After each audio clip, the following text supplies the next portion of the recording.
back to Dennis in Space and part 5 of the HMS Daring build. We've made some progress that I wanted to share with you all. So we've got the main colour on for the hull, as well as the bootstrap line, and also the red anti-fouling paint. So that's all on. There is a little bit of a gap between the two just there, but well, there's also a little gap there as well, and I think there's a couple of gaps on the other side, yeah, just down there. But that doesn't bother me because that's all going to be underwater anyway, so I don't really care about that. My OCD is not kicking in to actually sort that out. As I say, it's not going to be seen. I only done that as a thing really, just to break up the ship. And plus that, as I say, because it needed to go into the water line, because the bottom of the hull needed to be put on for the water line. I just decided that, you know, we might as well just paint that as well at the same time. I also temporarily built, I built the stand for the ship to sit on temporarily because I'm waiting for my lacquer thinner to come in to be able to paint it in gloss, so we can do the weathering and a few other decals before we then spray it in a matte varnish, or a matte clear should I say. We've got the decal in the hangar bay, or the helicopter hangar bay, however you want to say it really, I guess. So that's in.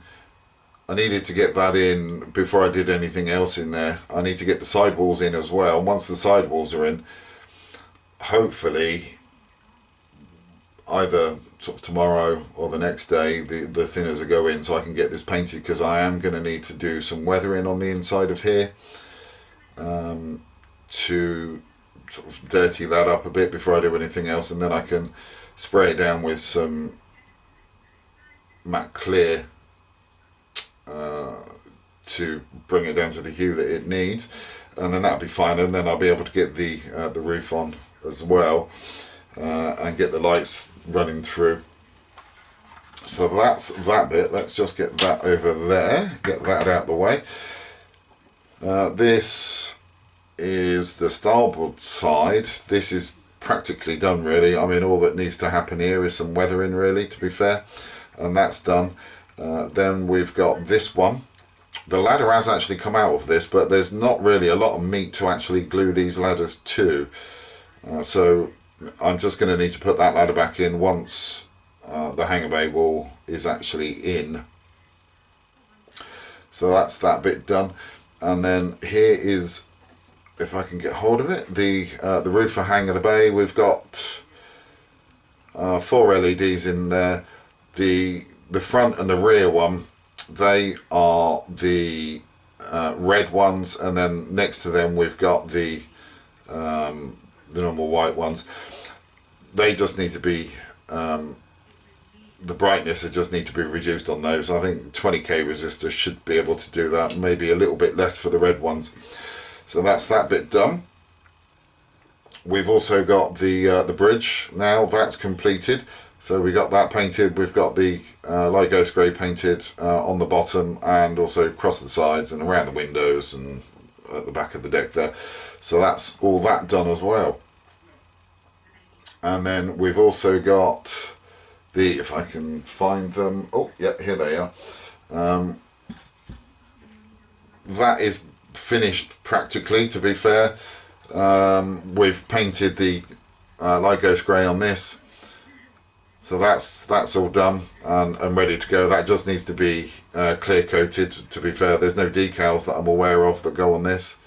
So that just needs to be clear coated and job done. This one, we've got the darker grey colour on there as well now. So that's looking quite good. I just need to go around the sides of these protrusions just to paint those in the light ghost grey, and that'll be done. Just got a little bit more tidying up to do for the black part around here. I had to take the 2 metal bits out at the top there to be able to get this done. We just need to tidy up the sides on those, and I'll do that by hand rather than using the airbrush. But for all intents and purposes, that is practically finished now. This has been painted again. Unfortunately, the little ladder came off because, well, they always do because they're a pain in the backside. And then we've got the, I believe these are the Harpoon missiles that are done. We've got 2 of those. They go on the bridge. Sorry, not on the bridge. Sorry, they go on the forward deck. That's kind of just underneath the bridge, really. But they're done and looking good. So happy with that. But that's kind of where we are at the moment. There's quite a large number of small fiddly bits that go all around the deck. So I think what I'm going to do is, I think I'm going to leave those, actually, to be fair, pretty much well till the end, before we put the railings on, and just get those little fiddly bits done last. I think. I'm not too sure, to be fair.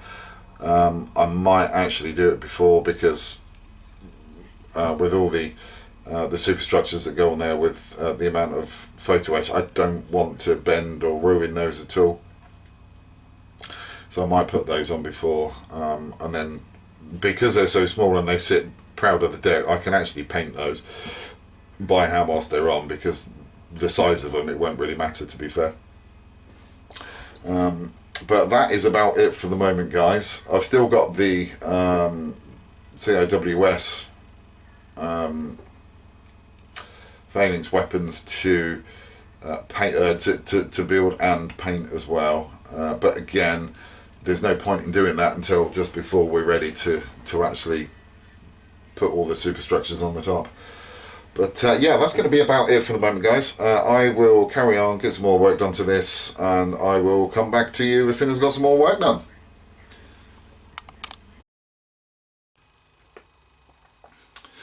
Well, it's now decal time. We've got the clear coat down, the clear lacquer, gloss lacquer down on the kit now, which is good.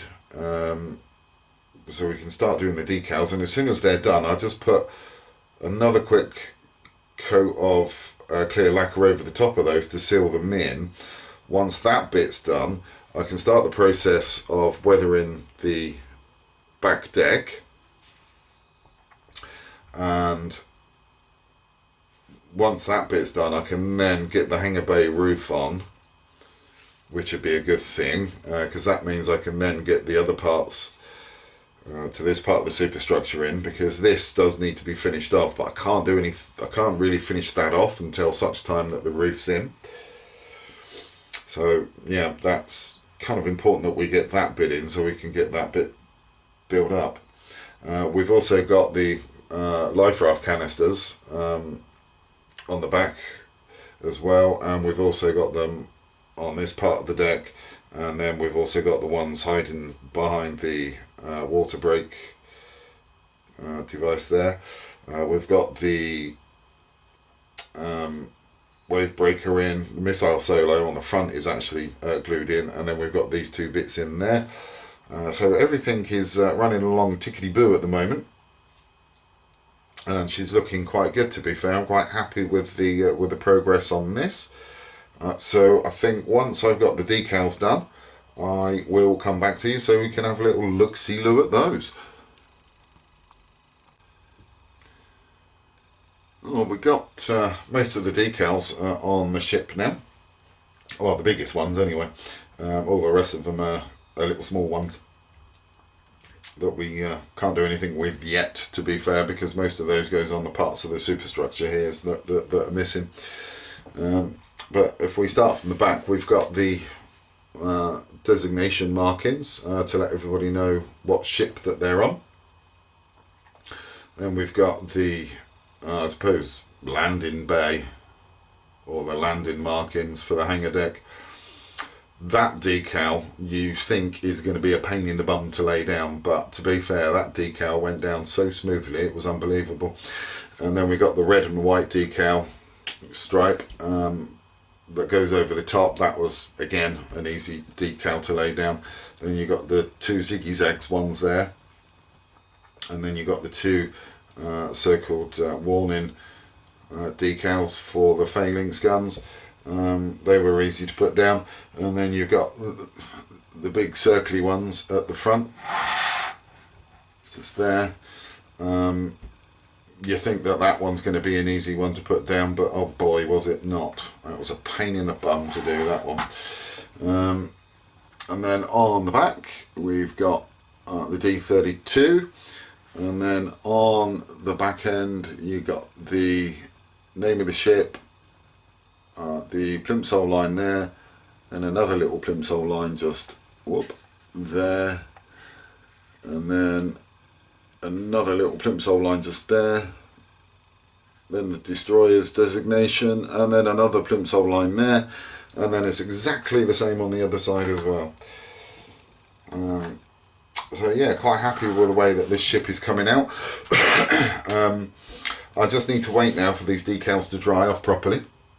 Once they're dried off, I'll be able to then just seal them in with a lacquer clear coat again, to make sure that they don't get damaged, and then do a little bit of weathering in the hangar bay, and then get some people in there, and then once that's done, I'll be able to get the lid, I'll be able to get the roof on for the hangar bay, and also the rear bulkhead for that, and then that means that I can build up this little part of the superstructure, and then once that's all in, I can then fill in all the gaps and get that painted, and then get that clear lacquered, and then I need to get the bridge on as well,